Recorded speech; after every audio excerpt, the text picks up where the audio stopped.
Hello students, today we are going to continue with our chapter number 10, Walls Tell Stories. So today we are going to start with Sultan's Palace. Sridhar, these steps seems to go on and on. ये steps तो जैसे बढ़ती ही जा रही है, मतलब वहाँ पे steps भी है फोर्ट के अंदर. Shelja, even in those days, they used to have buildings with 2 floors. मतलब उन टाइम में भी 2 फ्लोर की बिल्डिंग्स हुआ करती थी. Kalyani, now the building is in ruins, but one can imagine that earlier there were many big halls and rooms here. तो कल्याणी कहती है अभी तो ये बिल्डिंग बिगड़ रही है, खराब हो रही है, लेकिन इमेजिन कीजिए उस टाइम पे बड़े बड़े हॉल और रूम्स इस बिल्डिंग में रहे होंगे. Shridhar, look at this beautiful carving on the walls, it is so fine. तो वो कहता है कि देखिए कितनी सुंदर नक्काशी की गई है दीवारों पे, ये कितनी बारीकी से की गई है. Kalyani, we also saw something like a fountain on the one of the roofs. Kalyani कहती है हमने एक छत पे फाउंटेन भी देखा. फाउंटेन मतलब होता है फव्वारा, फव्वारा भी देखा मैंने एक छत पे. दीदी, yes, there were many big tanks and fountains there. They used to be full of water. So बोलते कि मैंने भी बहुत सारे बड़े टैंक और फाउंटेन्स देखे, और जो पहले वो कहती है कि बहुत सारे बड़े टैंक और फाउंटेन्स है यहाँ पे जो पानी से भरे हुए रहते थे. Wow, what engineering. Think even today when engineer design houses, sometimes there is dampness in the wall. तो आज भी जब इंजीनियर्स हाउस डिज़ाइन करते हैं तो भी आप देखोगे कि दीवारों में कभी नमी सी होती है. जैसे अभी अभी मानसून सीज़न चल रहा था तो आप देखोगे कि ऐसा लगता है कि घर में दीवार नमी नमी सी लगती है, गीले गीली सी लगती है, तो उसे ही कहते हैं dampness. And there so long ago there were fountains on the terrace. और उस टाइम पे फाउंटेन्स फव्वारे हुआ करते थे छत पे. The buildings must have been made with such good understanding. Buildings उस टाइम पे इतनी अंडरस्टैंडिंग के साथ बनाई जाती होंगी. If we think how people lived 500 years ago, so many questions come to our mind. For example, how was water lifted to such heights? So, अगर हम लोग जाने कि पहले 500 साल पहले लोग कैसे जिया करते थे तो बहुत सारे क्वेश्चंस हमारे माइंड में आते हैं, जैसे कि इतनी हाइट में पानी कैसे पहुंचाया जा सकता होगा. क्या आप सोच सकते हो कि कैसे पहुंचाया जाता होगा. तो इसके बारे में हम लोग चैप्टर में आगे पढ़ेंगे. Now think and discuss how would the fountains have worked. Fountains कैसे काम किए करते होंगे.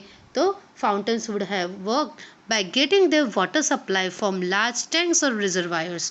So उनको बड़े बड़े टैंकों से या रिजर्वायर से पानी मिल जाया करता होगा. Then what arrangements would have been made in building for air and light. हवा और लाइट के लिए, हवा और रोशनी के लिए कैसे अरेंजमेंट किए जाते होंगे. तो जैसे कि बड़े बड़े दरवाजे, large doors, windows and ventilators would have been made to allow air and light enter the building. So air और लाइट की आवाजाही के लिए बड़े बड़े दरवाजे, खिड़कियाँ और वेंटिलेटर्स भी हुआ करते थे. वेंटिलेटर्स मतलब आप देखते होंगे कभी ऐसी ऐतिहासिक जगह पे जाते हो, ऐसे बिल्डिंग्स देखते हो तो यहाँ पे ऊपर की साइड दीवार, दरवाजों के ऊपर या दीवार में कहीं ऊपर एक खिड़की जैसी बनी होती है, दैट आर वेंटिलेटर्स. उससे ही हवा और लाइट अंदर महल में आ सकती है. और जैसे ही सूरज की रोशनी होती है तो पूरा महल रोशनी से ही रोशन होता है, पूरा लाइट हो जाता है बिल्डिंग के अंदर. Now look carefully at the picture of the carving, beautiful carving on the wall. So आप देख सकते होंगे कितनी सुंदर नक्काशी की गई है. What kind of tools would have been used for such fine carving? So इतनी बारीक नक्काशी के लिए किस तरीके के चीज़ें यूज़ की जाती होंगी. तो आप सोचते होंगे कि अगर इन्हें मशीन से बनाया गया है तो उस टाइम पे इलेक्ट्रिसिटी तो थी नहीं, तो इसे किया गया है हैमर एंड चीजल की मदद से. ये नक्काशी हाथों से बनाई गई है. Sharp cutting tools like chisel and hammer made of iron would have been use for such fine carving. So chisel और हैमर की मदद से ये सब चीज़ें बनाई गई हैं. ये है hammer and this is chisel. Then still we do not have any electricity at many places in our country. So हमारे देश में आज भी कई जगहों पे बिजली नहीं है. Even at places which do have electricity, imagine what would happen if there was no electricity for 1 week. What are the things that would be difficult to manage without it? सो आज भी हमारे देश में कई सारी जगहों पे बिजली नहीं है।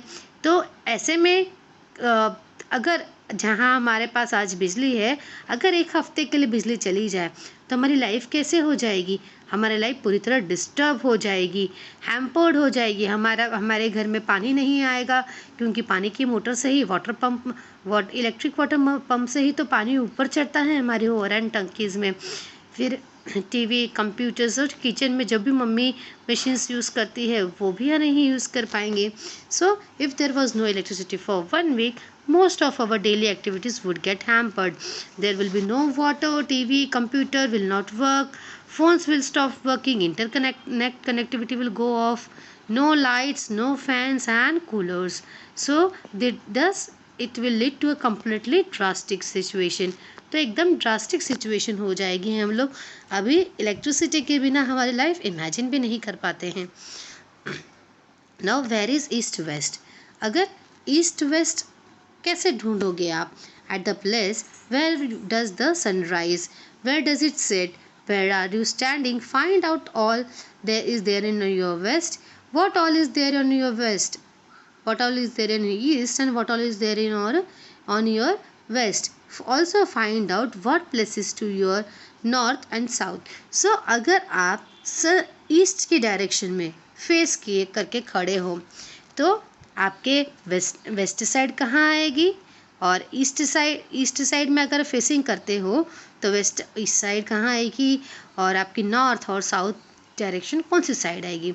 सो स्टूडेंट्स, जैसे अगर आपने ईस्ट में फेसिंग करके खड़े हो, if your face is in the east direction, then your back will be on the west direction, your back will be on the west direction, your right hand will be in the south direction and your left hand will be in the north direction. I will repeat once again. If you are facing east direction, your back will be at west direction and your right hand will be in the south direction and left hand will be in the north direction. Okay, now tell and write and tell. Look carefully at the map of Golconda. On the map arrow shows all 4 directions. तो देखिए गोलकोंडा का map में चारों directions हमको दिखाई दे रही है, north, south, waste और ईस्ट। चारों डायरेक्शंस हमें यहाँ पे पता चल रही है। ठीक है, तो अभी आप देखोगे if you are peeping inside from बोल्डली दरवाजा, in which direction from you is Katora house. अगर आप बोल्डली दरवाजा से अंदर देख रहे हैं तो कटोरा हाउस आपके कौन से डायरेक्शन में आएगा? देखिए यहाँ है बोल्डली दरवाज़ा which is in south direction, or Katora house is here which is in north direction. So we have to move in north direction. तो अगर हम लोग यहाँ से पीप इन कर रहे हैं then Katora house will be in the north direction. Okay, now next one. If you are entering from Banjara Darwaja, in which direction from her is Katora house? अगर कोई बंजारा दरवाजा से एंटर कर रहा है, बंजारा दरवाजा ही इज हियर, तो उसको कटोरा हाउस कौन से डायरेक्शन में पड़ेगा? साउथ डायरेक्शन, क्योंकि बंजारा दरवाजा यहाँ पे है और यहाँ है कटोरा हाउस, तो they have to move towards south direction. Okay, now next question. In which direction will you walk from Balahisar to reach Moti महल?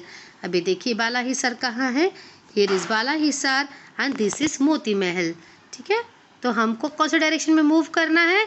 हमको जाना है यहाँ से यहाँ, तो ये है east direction, so you have to move towards east direction. Okay, then how many gates can you see on the outer wall of the fort? हमको फोर्ट के बाहरी दीवार पे कितने गेट्स देखने को मिलते हैं? देखिए 1 2 3 4 5 6 7 and 8. So we can see 8 gates on the outer wall. This gate is inside. Okay, so we can see 8 gates on the outer wall of the fort. Then count how many palaces are there in the fort. fort में कितने palaces है?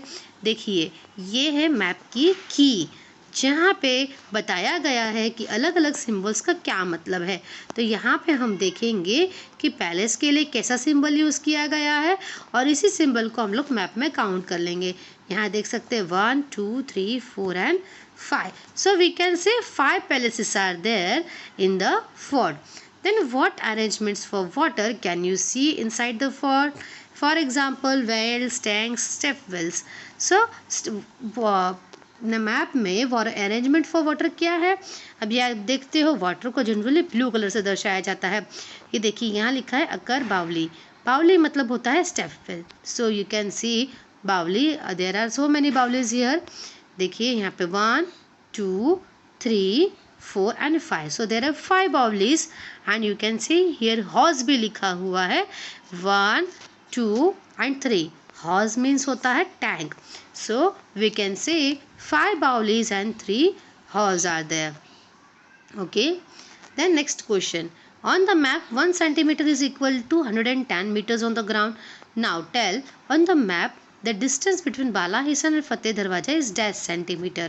On the ground the distance between the two would be dash meters. So map में इसके अलावा map में की के अलावा एक और चीज़ होती है दैट इज स्केलिंग. यहाँ पे आप नीचे देख सकते हैं यहाँ पे स्केल दी गई है. हर एक मैप की अपनी स्केल और की होती है.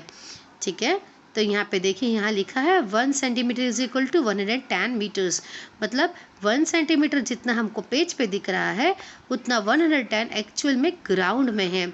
सो अभी हमको पूछा है बाला हिसार यहाँ से लेकर फतेह दरवाजा का कितना डिस्टेंस है. तो अगर आप इसको मेशर करोगे तो आपका डिस्टेंस आएगा 9 सेंटीमीटर. ओके. तो आपका कितना डिस्टेंस आएगा 9 सेंटीमीटर आएगा. तो हमको क्या करना है और इसका एक्चुअल ग्राउंड में मेजरमेंट निकालना है. तो हमको दिया है 1 centimetre is equal to 110 metres. So we will multiply 9 into 110. We will get 990 metres. Now question number 2. How far is Makka Darwaza from फतेह दरवाजा. अब फतेह दरवाजा से मक्का दरवाजा कितना दूर है? ये देखिए है मक्का दरवाजा और ये है फतेह दरवाजा. अगर आप इसका मेजरमेंट निकालोगे तो it will come around 10.5 centimetre. Okay. So 1 centimetre on the map is again is equal to 110 metres on the ground. So हम लोग क्या कर देंगे 10.5 को हम लोग 110 से मल्टीप्लाई कर लेंगे जिसका आंसर आएगा 1155 meters. Okay students, I hope you must have understood this much. Rest of the chapter we will continue with our next video. Thank you and have a nice day.